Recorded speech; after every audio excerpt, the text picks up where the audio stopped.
Howdy, everyone. So, continuing to work on this cargo bay bulkhead area, I now am working on the top part. I've got the bottom part clecoed, and I'm working on the top part here, getting it fitted to the bottom section and also to the bulkhead. First thing that I did was, as per the instructions, I went ahead and slid it for the cable, and then I fitted the Teflon blocks for the cable. I didn't do anything different with these. These are pretty much right from the plans as far as dimensions and locations. The only thing to think about when you put these together to drill the holes, make sure you have these blocks oriented correctly. You see from this view here, this block goes down and fits behind this block. So if it's possible potentially to put this block in first and then have this one rest on top of it, which is not the way the plans show it. So just make sure that you have these oriented correctly when you drill them. The other thing that I had done is I went ahead and located these holes here that are ultimately going to get nut plates. Pretty much everywhere you see the black clecos, there are 11 of them. There's a few that go around the perimeter, and then the one in the middle here. And I'm only talking about the top bulkhead, or the top half of this bulkhead. Now, I did change the locations of these a little bit. There's a lot of material on the bulkhead itself. This bulkhead here has a lot of material to it. And when you look at the plans, some of these hole locations to me look awfully close to the edge of this curve, which I didn't care for. So I believe this one and this one I moved inboard a little bit. These I believe are stock locations, although this one I think I moved outboard this way a little bit. The reason I did that is because if you can imagine, the nut plate that goes here runs horizontally. And I wanted to make sure that the nut plate, when put on here, that it would not interfere with this support brace. I didn't want this hole over this way too far, and then the ear of the nut plate would interfere. So I believe I moved this hole over about 1/8 to make sure I didn't have any fit issues here. And then when you drill this hole, verify its location best you can, because it needs to rest here.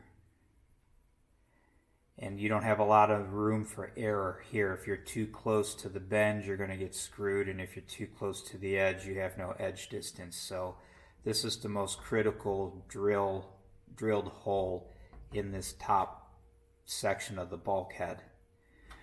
And of course, this one and then its mate on the other side, those go through both bulkheads, because this top bulkhead overlaps the bottom one. You can kind of see that here, potentially here is where they overlap. So there again, when you drill these holes, you want to make sure that you've got enough edge distance from this edge of the top bulkhead and also this edge here. If you can imagine, the back bulkhead tucks up behind it, its edge. You want to make sure you maintain edge distance on it when you drill these holes. And it's the same for these holes here. These get nut plates, and these pick up both the top and bottom bulkhead, but you want to make sure you have edge distance on both edges of the top and bottom bulkhead when you drill those. So again, like I always say, take your time, go slow, measure, think. and do some fitting. I really take my time when I fit things together. When I mark holes, you've seen me do it in the past, I start with a drill bit and I just spin it by hand, and then I'll take everything apart just to drill that one hole. And then I'll put everything back together with clecos, including that hole, and then do the next one. That way I make sure that things go where they need to go and things don't shift and move around. It's tedious, it takes time, but you really minimize mistakes that way. Okay, I believe that's it for this, for now. Well, for this video segment. The next thing that I'm going to do is remove... What am I going to remove? I'm going to remove everything. And then I'm going to start drilling the bulkhead here for all of these nut plates that now have to be put in. And there are some nut plates here on the bulkhead itself. And there's a nut plate here on this vertical upright. Speaking of nut plates, when you draw your lines to locate your holes, extend those lines like you see here. This line represents the center line of this hole, and it also represents the center line of where the nut plate is going to go. So when I take this out, well, that's not true. The nut plate's not going to get attached to this. The nut plate gets attached to this. So anyway, I'll have to draw some reference lines on this bulkhead once I get this out of the way, so my nut plates will be aligned horizontally. So that's next. All right. Talk to you guys soon. Howdy, everyone. As you can see, I've got the back bulkhead, or the cargo bay bulkhead, complete. And I have moved on to fitting the side panels. And I don't know how well this will show up because it's awfully reflective down in here. But it's this panel here, the forwardmost panel. There's nothing fancy about these. There aren't any real hang-ups. It's just a matter of you have to cut. Let me see if I can do this.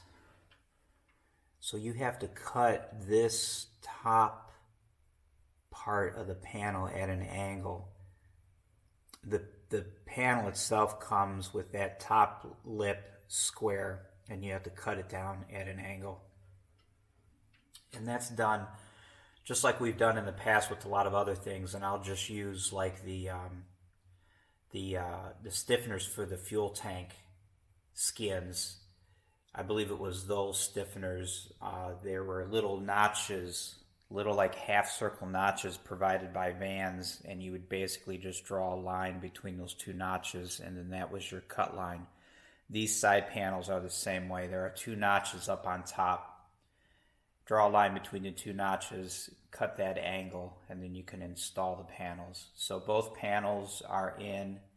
You can see that the half panels in the back here, those are already in, and of course the back, the rearmost bulkhead is in.